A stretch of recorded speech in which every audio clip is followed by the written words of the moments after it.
Sorry. I've been worried about it for about a month. It's worse than my 4 interviews I had last 2 weeks. I've got the job anyway.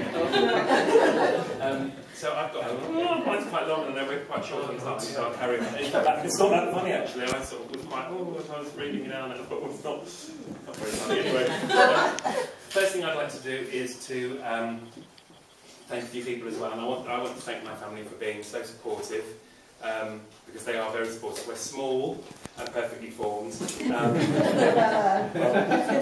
odd proportions, I suppose, and especially for our family.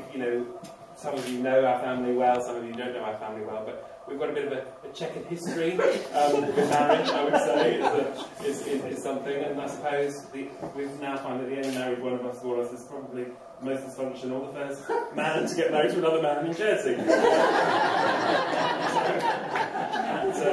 That just seals the deal.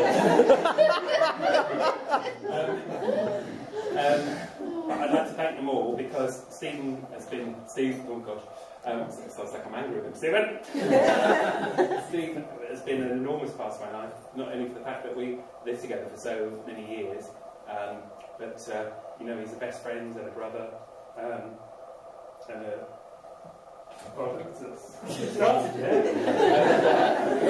really special person, and I mean that. Tracy I'm very proud of because she's a great mum, she's a great sister, she's someone who's very hard on herself, I think, and I don't know why, because I think she's a brilliant person. Molly is a credit to Tracy, and she's a gorgeous girl, and I know she's going to do very, very well, whatever she chooses to do, and I love Molly very much. As close as I'm going to get to having a child of my own. And Mum, who you just have to ask anything and it's done, without question. I think what Mum has done with all three of us, and what is so important, and it's important to, I think, to not do what happened to you, and I think Mum has never ever made any difference between any three of us. We've all been treated the same, we've all been loved the same, we've all been shown the same support and respect. Never one of us favoured things that I know that there's never any nonsense about that, and I know that that's not maybe the way that you were brought up, so it's important that you didn't instill that or didn't carry that on through, because I think that's helped us to become so close. If there'd been anything different in that, we wouldn't have been the three amigos that we are today. We really are close, so thank you for that, Mum, and thank you all, because you're my rocks. I also want to thank friends as well. I've got loads and loads of special friends here today, so I'm really blessed to have around me. There's a couple who can't be here, so just think about those people that can't be here. A lovely message from Tracy Ann this morning, who's a long way away, and she said, "You'll be glad to know nobody got in touch and told me you were getting married." So she said, I sent her a message about 2 weeks ago and she only picked it up yesterday, so she got there just in time. And from Andy as well, who's at another wedding today we committed to quite a few months ago, so lovely messages from them and other people today who couldn't be here. And I've got friends here from school, from work. Alan, 10 years ago this week we set up the company. First marriage. Yes. It was. So, with probably even more nagging than this one's been. 10 years ago. So I was planning to have a party for 10 years of event by the time, but I think it sort of took precedence at the end of it. And friends from the theatre, and friends from Nathan's. And all together, you make up an amazing circle of people, a circle of support, a circle of love. I've got to pick out, I know it's awful, I've got to pick out three who've been incredible rocks actually in recent years, and that, first of all, Sarah, who's had a bit of a hard year herself, so come out of it smiling at the end, so I'm really pleased for you. And thanks. We thought we were going to be the eternal singletons. We thought we'd be two of us in bath chairs shouting skivvies in a nursing home somewhere. But looks like it won't be. There might be four of us. So, thank you. Richard, I don't know why I'm thanking you.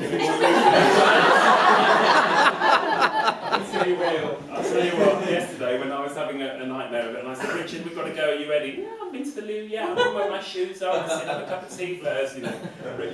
Richard drives me mental. I think I would kill Richard if I had to marry him. But, all those years ago, we met at Disney about 18 years ago, and he just, I think Richard helped me grow into being comfortable with myself, because I probably wasn't that comfortable. I'm quite uncomfortable now. I think that's the drawstring. And we've had some real laughs, and between us we'll probably drive Nathan mental. And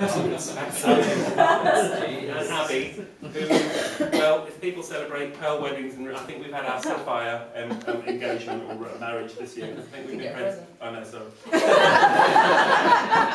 We've been friends for 35 years, and so I can't imagine. Actually, it's longer than that. Oh my God, it's 37. 75, 37. Oh God, 37. I don't look old enough. We were friends before we were conceived. Does that be the midwife? I wouldn't put it past her.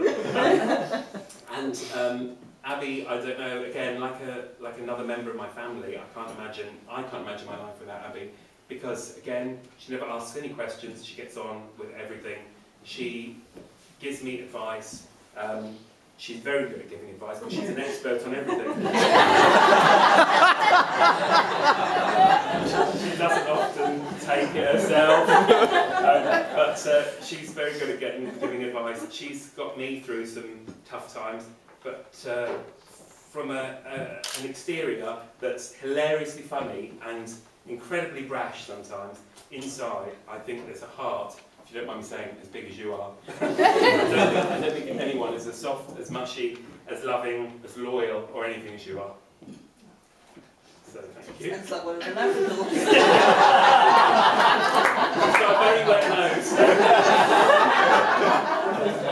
and through Abby, of course, my own adopted family, which is Downville. Nathan's already said as much as we can say, because the last 37 years I've been going around to the house, but I never thought I'd be living there for such a long time. And it's such a comfortable home. And the last thing Jan said to me today was, we can't wait to have you home tomorrow as a couple, because that's how welcome you are. So thank you very much.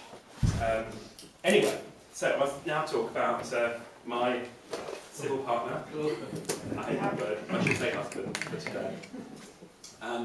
And unusual speeches, because normally you have a best man and a father of the bride, and whatever, so we haven't got a father of the bride, but we haven't got a bride, so I'll have to do it. And I'm going to tell you a little bit about what happened, because a few years ago, Sarah and I, first day of the school holidays, and Sarah said, what should we do? Let's sign up to a dating agency. It sounds desperate, I know. And it was. So I created my profile, Green Giraffe. Don't ask why, because everyone else used their names. Abby said, don't let them know who you are. My alias was Nick Jones, and my profile name was Green Giraffe. Yes. And that, of course, Green Giraffe, did attract some...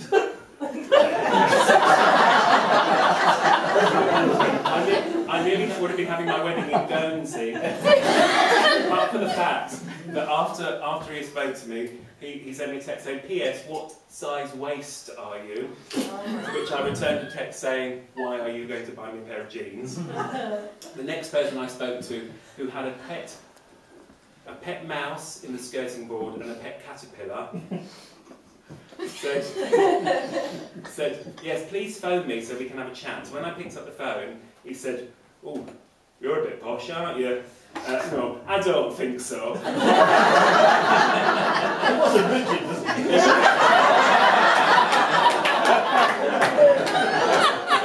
I've seen Richard's caterpillar. So eventually, I said to Sarah, that's it, I'm giving up. That's it, no more. I think we both did, because we saw Catherine looking like a big bogey crying. We thought, there's no future in this. There was 3 of us who signed up on that day, and someone else didn't have a great deal of success. And I remember going to Sarah's, and she was crying, dressed in green, sitting on Sarah's green chair with a green throw on, and it did look like a quivering bogey. So So I went on once more. I thought, I'm just going to go on once more. And I looked for, I thought, I'm just going to look. I'm going to look and I'm going to look and I'm going to find somebody that I really like the sound of rather than just waiting for someone to wink at me.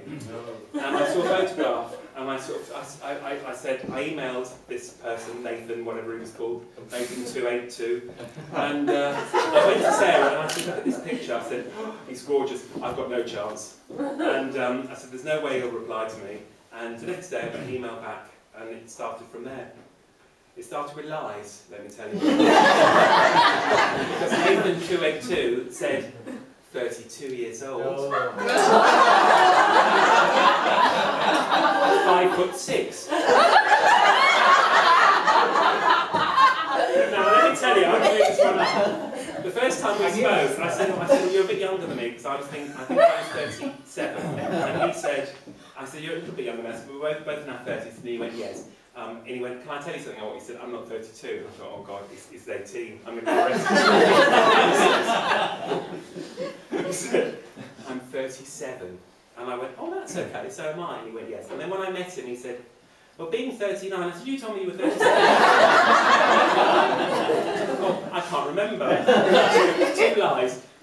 However, 4 years later, I still believed he was 5'6" until I had to measure him for the outfit. And then the truth came out. 5'5" in heels. So, under guise of going to a Halloween party at Richard's house in Manchester, which I did actually do, I packed a bag and I said to Nathan nonchalantly, I'm in town for a friend's Halloween party, I'll meet you for a coffee.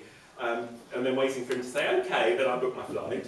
So I got the train up to Richard's, and we had a great night, didn't we, at your Halloween party. And I was dressed as Baby Jane from Whatever Happened to Baby Jane in the 90s slippers, 96 denier tights, a blonde corkscrew wig with a big bow on my head, and a rat in a cage. So I packed that back up into a small overnight bag, and I went down to London, armed with a small bottle of eye fatigue gel and a wipe on aftershave. And I arrived in Croydon and Nathan picked me up at the station.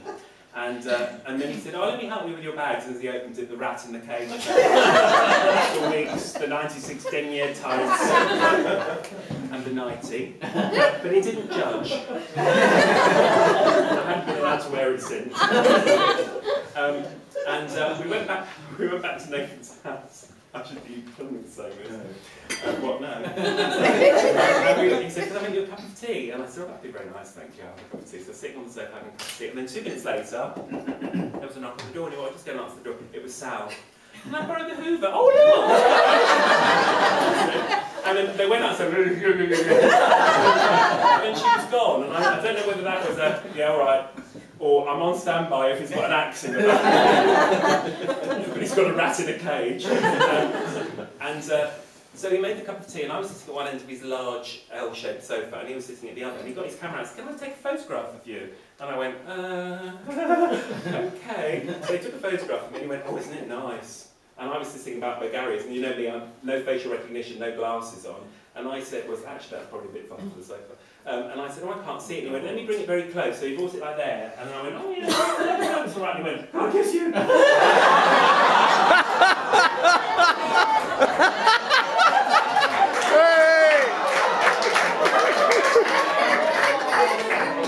I said, no, get off. I said, yes. That's all. And so he took me to dinner at Sphera Swami in London, and we went for a lovely dinner. And we got a taxi from Victoria to the restaurant. It was right because it was pouring with rain. And we were in the back, and we were slightly holding hands. And the taxi driver went, oh, I'll tell you what, he says. Yeah, he says, tell you what, a couple of them queers in the car. Seriously? Kissing no walls, and wrecked my car. So we got to the restaurant. We left. It wasn't raining. So we walked home. We walked down the mountain through St James's Park, and we stood on the bridge in the moonlight, and we held hands and we kissed. I think I knew then. Really, honestly. And we had a lovely, lovely time. So that was how we started. How long?